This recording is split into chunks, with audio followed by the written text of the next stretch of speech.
In 1930, two teenage Jewish boys attending Glenville High School in Cleveland, Ohio, formed a friendship over a love of science fiction and creative endeavors. Their names were Jerry Siegel and Joe Shuster, a talented writer and visionary artist. Shuster enjoyed drawing out character concepts, while Siegel was a big ideas guy. Very early in their careers, Siegel and Shuster made comic strips for National Allied Publication, the only comic book company at the time to print their own material, rather than sticking with reprinting strips found in newspapers.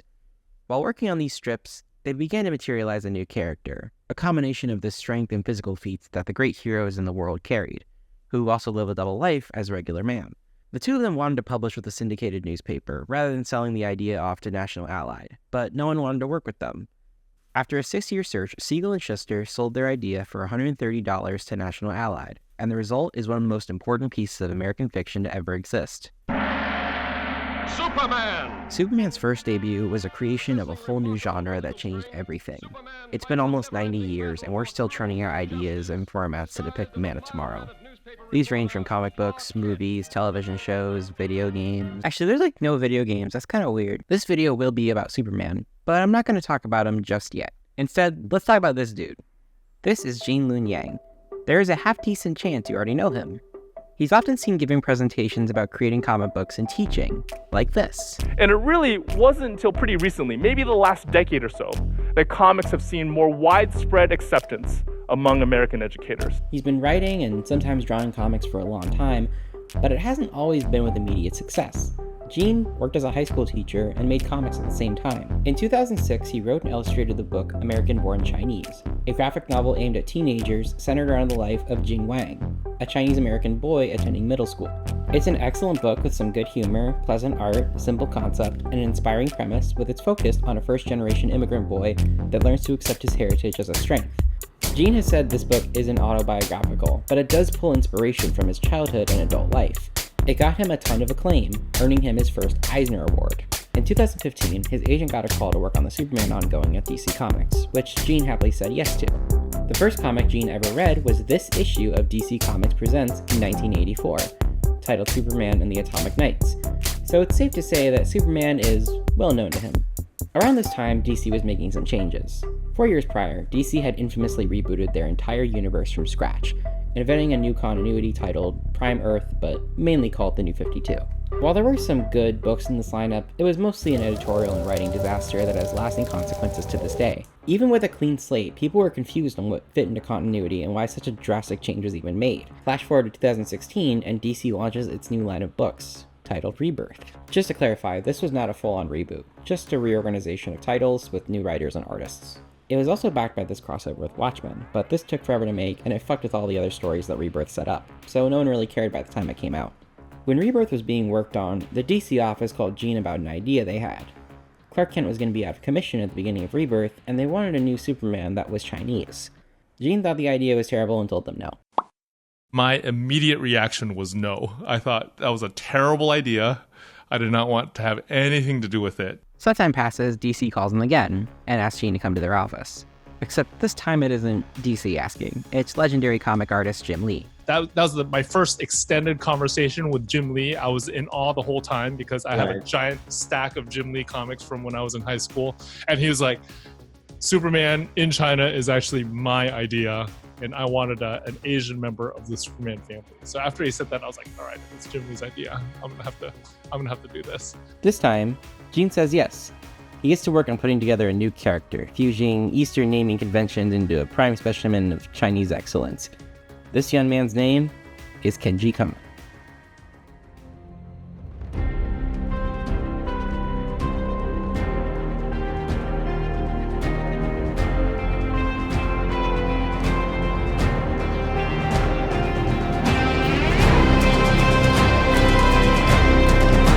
Kenji gets canned.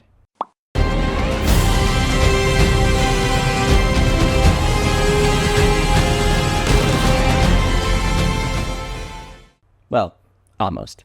Khan is still here, he's just not being called Kenji. Mainly because it's a Chinese character with a name that's more synonymous with Japanese culture. You may be thinking to yourself, well, that's absurd, Kenji is a name that stems from Pinyin, so it can be a Chinese name, and you're correct. So much so that Gene wanted to play on this idea, considering a grudge for Kenji to have towards the Japanese that they appropriated his name to a point where everyone initially thinks that he's Japanese. Then came the thought that a decent chunk of the book's audience, or potential audience, would think that Gene's just another comic writer that didn't do his research and used a Japanese name for a Chinese character with little regard for genuine authenticity. So it's back to the calligraphy board. Gene gets more than his mom involved now to get this name put together, one of which is a Mandarin teacher who spells it out best. Chinese names are hard. Con is kept. His first name is comprised of Qi and Nan, making Kenan.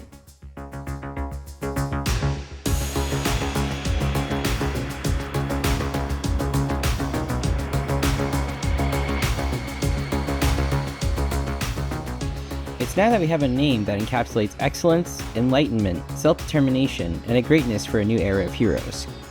You very likely have never even heard of him, but trust me when I say, there is no superhero, both in origin and in execution, like Khan Kenan.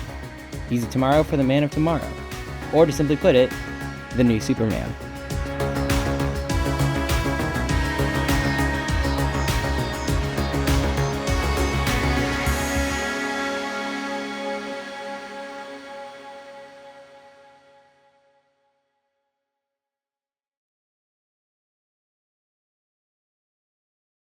Walking the streets of Shanghai is ordinary and local teenager Kenan. His mother passed away a long time ago in a plane crash, and now he lives with his father that neglects his presence and spends more time on his mechanic work and writer's group. One day he notices a supervillain attacking the streets of Shanghai and stands up to him, despite being just Kenan. He throws a can at the villain, and he leaves, just like that. This turns out to be for a more personal reason, but it isn't important right now. The incident in question catches the attention of Dr. Omen, a scientist working for a secret branch of the Chinese government called the Ministry of Self-Reliance. Superman has gone missing, and China wants to fill the gap by creating their own version of the superhero. They already have a machine that can recreate Superman's powers, but up until now hadn't found the right specimen. Kenan accepts her offer, mainly to piss off his reluctant father, goes in the machine, and becomes the new Superman of China. Shortly after, Kenan encounters Wayne Baxi and Penn Dalian, the Batman and Wonder Woman to Chinese New Justice League. The Justice League of China is a big part on what makes this story stand out. This could have easily been a story about a replacement Superman interacting with the current Justice League lineup, but instead we get all new people taking the roles. Peng is a disciplined warrior with strange powers, and was once a statue found in the ocean. Wang isn't exactly what you'd physically expect out of a character calling himself Batman, but still has the intelligence and intuition to don the cowl of the Caped Crusader. Over time, some new additions are added to the roster, including a robot sidekick simply called Robinbot, a Chinese Flash, Avery Ho, and An Quan-ho, aka Dragon Son, and unofficially referred to as the Aquaman of North Korea. All the antagonists are really creative too. There's a group of democracy advocates turned supervillains called the Freedom Fighters of China, weaponized Starros developed by the Chinese government, a turtle spirit that gets infected with a doomsday strain and becomes a giant monster, and a portal that leads into hell. Kenan's entire existence is inspired by two specific characters.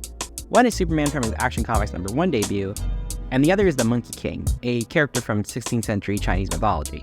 The key lesson with the Monkey King is that he's a powerful but arrogant deity and high of himself, who slowly grows to become more selfless and accepting figure. It's apparent that Gene loves this story. Aside from the vehicle of Kenan, the Monkey King is a prominent character in American-born Chinese, and in 2021, he released a book with DC titled The Monkey Prince. Hey, he's been writing the same story for 20 years! Looking at the other side of inspiration is just as, if not more interesting. Golden Age, and to an extent Silver Age Superman, is a very specific point of the character's existence, dating from 1938 to 1970, and for the lack of a better word, he is a giant asshole. Superman from the very beginning wasn't a grade A role model for children. His solutions to problems were more invasive and articulated with intimidation. It's fun to read comics like this because this was the first iteration, and unlike Batman or Captain America, the superhero genre didn't exist yet. It's like watching the Big Bang that caused all the good and bad parts. In these books, Superman was just a complete menace to anyone and anything.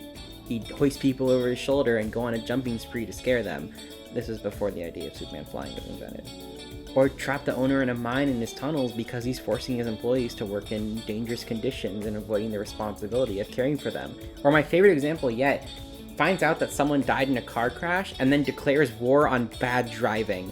I'm not even kidding, he goes apeshit over this. The tactics we associate Batman with for being an intimidating vigilante started with Superman, which is just crazy to think about. Golden Age Superman isn't so much about truth and justice as he is a friend of the helpless and oppressed. There are these blue-collar roots about sticking with the common man that you don't see in Superman comics today. I ended up reading some of these comics just for this video, just to make sure I knew what I was talking about. And despite being nearly 90 years old, they hold up really well and are fun to read. If you're a diehard Superman fan that doesn't know about these, you really owe it to yourself to check it out. With these two personalities being fused together in a character like Khan Kenan, it seems like such a huge departure from what the modern perception of Superman is. But a start like this is how you know a book can get good. The first couple panels in New Superman is Kenan getting chased by a bully. This doesn't seem too out of place. Plenty of superheroes have some kind of origin where they start off at a low point or some kind of underdog, except I just lied to you. Kenan isn't getting chased. Kenan is the bully. He is ready to beat this kid up and steal his stuff. The supervillain he stood up to, that I mentioned earlier, just got in the way of his bullying, and Kenan isn't even really sure why his first instinct was to throw a can at this guy. Over the course of the comic, Kenan grows more accustomed to the hero role, learning to be more selfless and mature. In his first few issues, Kenan insults or degrades almost everyone he comes across. The second issue has him revealing his identity to the entire world. That's right, this isn't out of some act of justice or attempting to build trust with his people. Kenan is just bragging to the world that he's the new Superman of China. And this is issue 2. Kenan's jerk personality is a strong reason on why I enjoy him so much. No matter how balanced his energy is or how many people he ends up saving, Kenan just naturally feels a need to pick on someone or call them a dummy or a jerkwad. This behavior becomes less problematic and more what you expect, but it never completely goes away. It's both completely unrecognizable to what we perceive as the modern Superman, yet completely connected to the character's Golden Age past. New Superman and the Justice League of China is a terrific book that I highly recommend reading, regardless of if you think Kenan is or isn't the best Superman.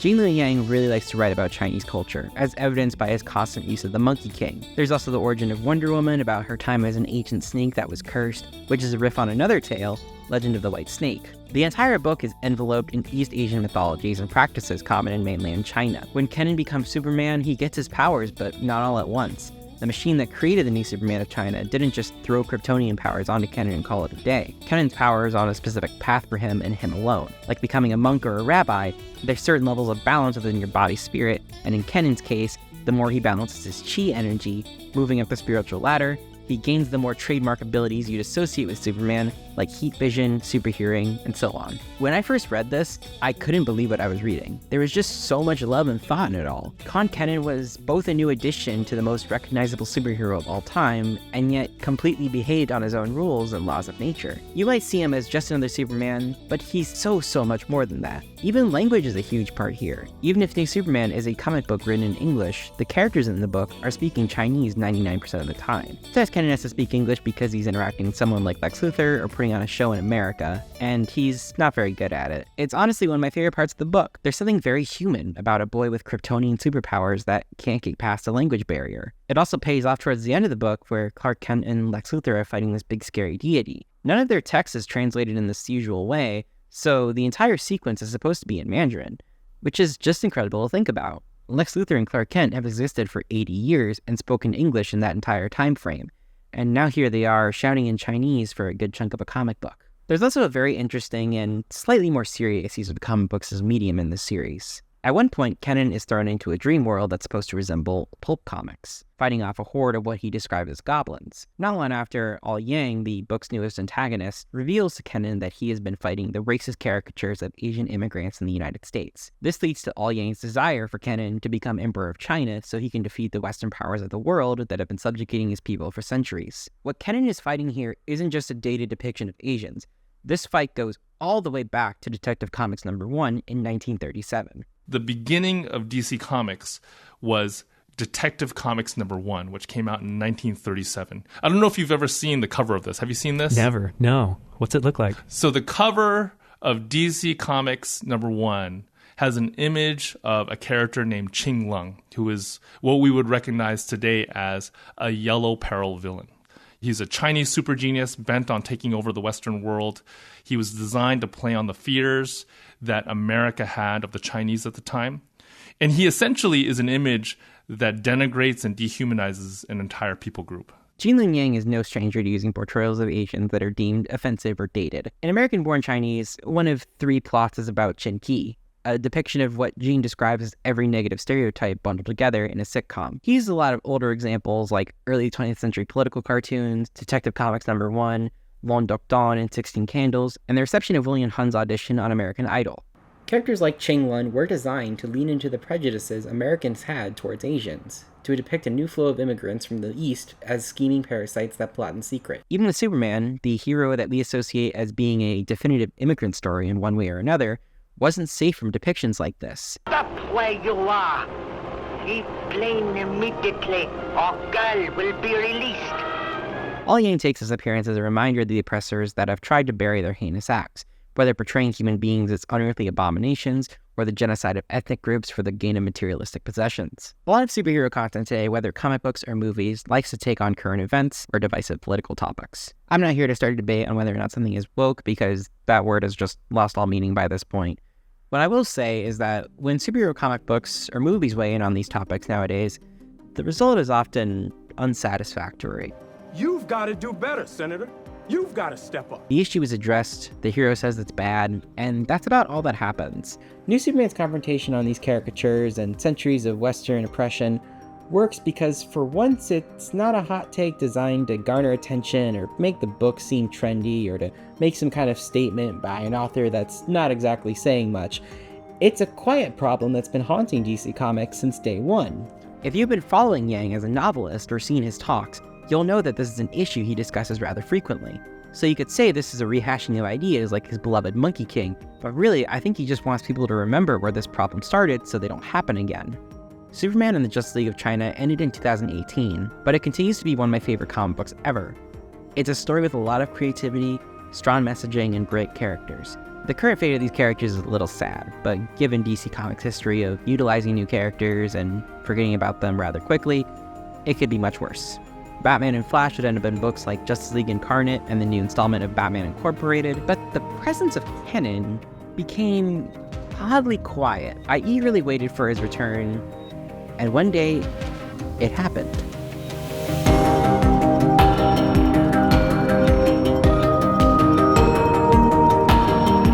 Superman and Action Comics were getting a whole new relaunch as a result of the Dawn of DC. Now what is that? Well, Dawn of DC is not a reboot, just a reorganization of titles with new writers and artists. Superman would get a new run written by Joshua Williamson, writer of Dark Crisis, The Flash, and Robin, while Action Comics gets handled by Philip Kennedy Johnson, who'd overseen the well-acclaimed War World arc from the last Action Comics run. Instead of being another outing for Clark Kent, Action Comics would now be about the super family in Metropolis. Detective Comics and Action Comics work the best when they're distinctively different from their corresponding superhero.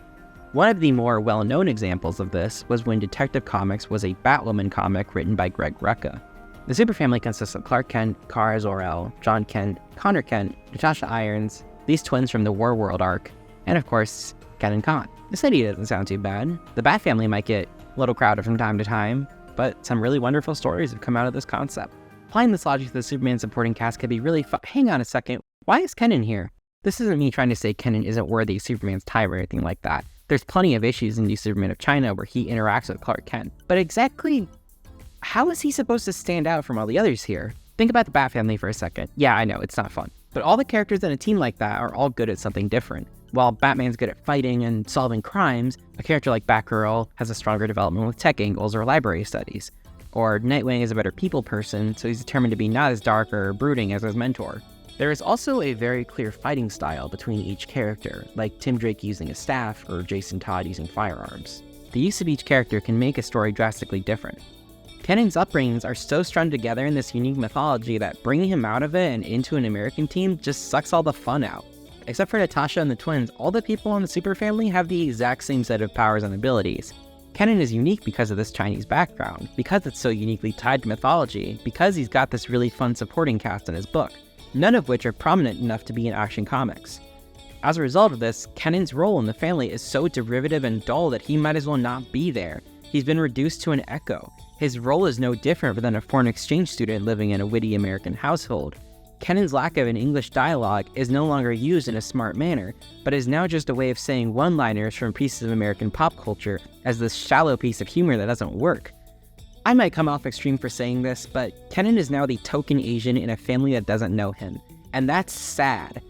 Where he was once the star of his own really good book with a vibrant energy, he's now an extra face in a sea of similar red jackets. I know this sounds dramatic or even ungrateful that I'm not happy about this character being even thought about. There's a lot of really good DC characters that don't appear in books at all. But ask yourself this, if you found a page of this run and took Kennen out, what would you have lost? Despite my irritation, I am not trying to put down Philip Kennedy Johnson as a writer. The actual plot work of Action Comics is decent, and his character work with the roles that he acknowledges as the main characters are solid. It's only the implementation of Kennen's role that feels reductive and pointless. But it's not all bad. Action Comics is structured in a way where you get your main story with Superman and his pals, and there's backup stories that are focused on specific individuals in this group. There's been stories about Henry Irons, Power Girl, John Kent, Connor Kent, and Con Kennen. This story involves him working with Connor Kent and those Warworld twins. Here, Kennen is investigating the death of a Shanghai journalist who died shortly after finding out Superman's identity. The story feels appropriate for Kennen, his personality remains intact, the English language barrier is used for comedic chops but in a way that makes sense. He's still kind of a dick to the people he doesn't like, his connection to Chinese mythology and culture is utilized, albeit briefly, and best of all, the story gives good context on why Kennen is with the Super Family. This is the closest we get to the Kennen from the original New Superman of China book. It's so good, it almost feels like something Gene Lin Yang drafted. Which he did! He wrote this backup!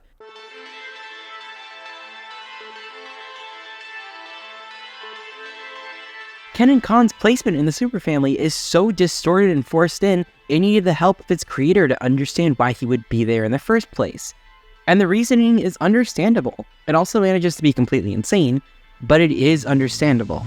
In the beginning of this run by Philip Kennedy Johnson, Lex Luthor wipes the memory of Clark Kent's superhero identity from almost every human being on the planet. This was mainly written in because of a previous plot point in Brian Michael Bendis' Superman, where he revealed his identity to the entire world. As a side effect, anyone who already doesn't know Superman's identity, who ends up learning it, will suffer a brain hemorrhage and die. Since Kennen was investigating the death of a journalist who was close to figuring out Superman's identity, he was able to piece it together, and he dies. Though with his connection to Superman's chi, he's able to come back to life.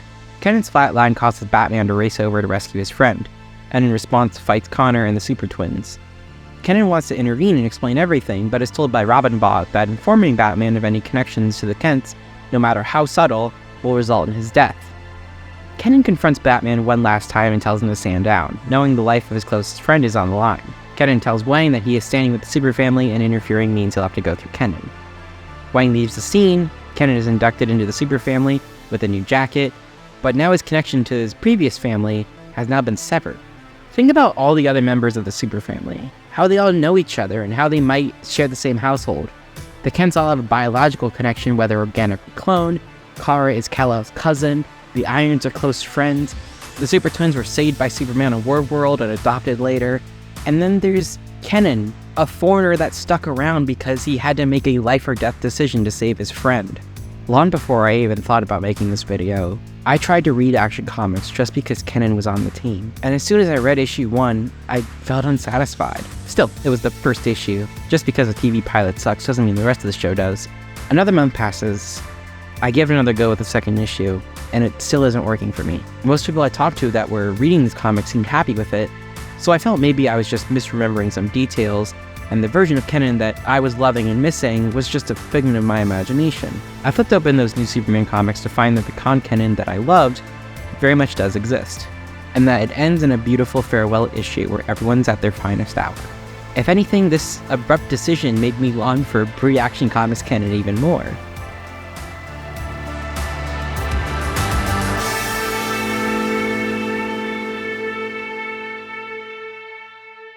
By January 2024, the Super Family approach to Action Comics had ended. The book had switched to a guest writer format for a little while, and then Mark Waid took over, writing whatever Kal-El stories he has left in him.